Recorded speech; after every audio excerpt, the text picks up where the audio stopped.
In the first video for this lesson, at one point when we were multiplying radicals, we ended up with the square root of 9x squared as a part of our expression. And what I said was that this was a perfect square, and when we take the square root, we get 3x, because we know that 3x times 3x is 9x squared. But this is not quite true, or at least not always true. And in this video, I want to explain why it's not always true and the ways that we can deal with this. First of all, we know that when we have the radical symbol, this radical symbol means we want the non-negative square root.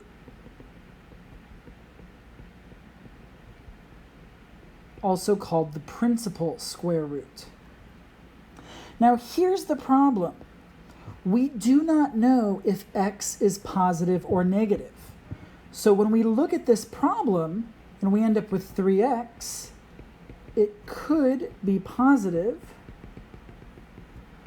or negative. For example, if x equals 5,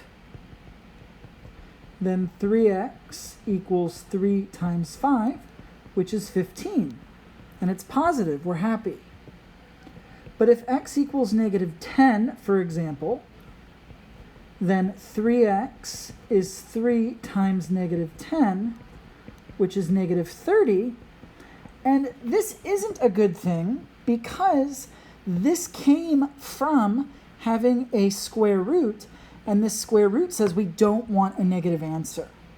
So the problem here is the ambiguity that x can be positive or negative. There are two ways that we can deal with this.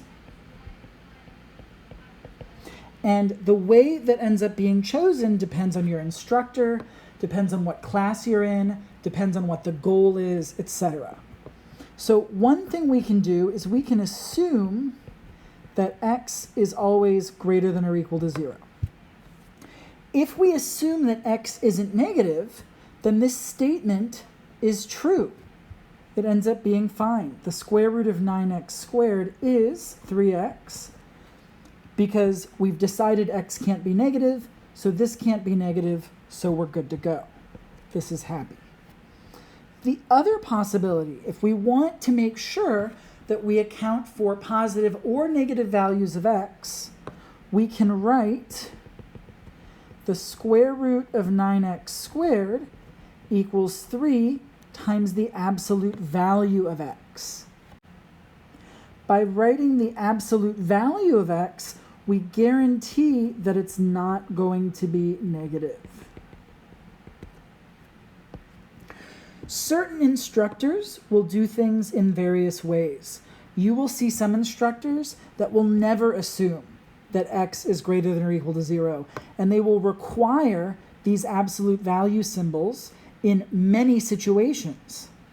However, for the purposes of this class, I don't want to have to worry about absolute value symbols. I don't want to get that technical.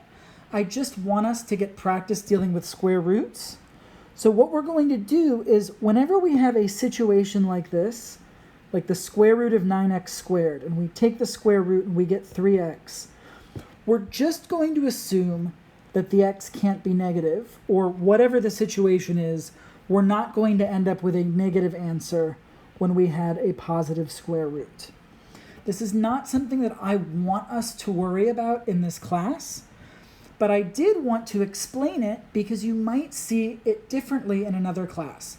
You might have an instructor that does deal with the absolute values, especially in a higher level math class, and I want you to have seen this once so that that's not a complete and total surprise and you don't feel like I've lied to you by not saying that. Okay? All right.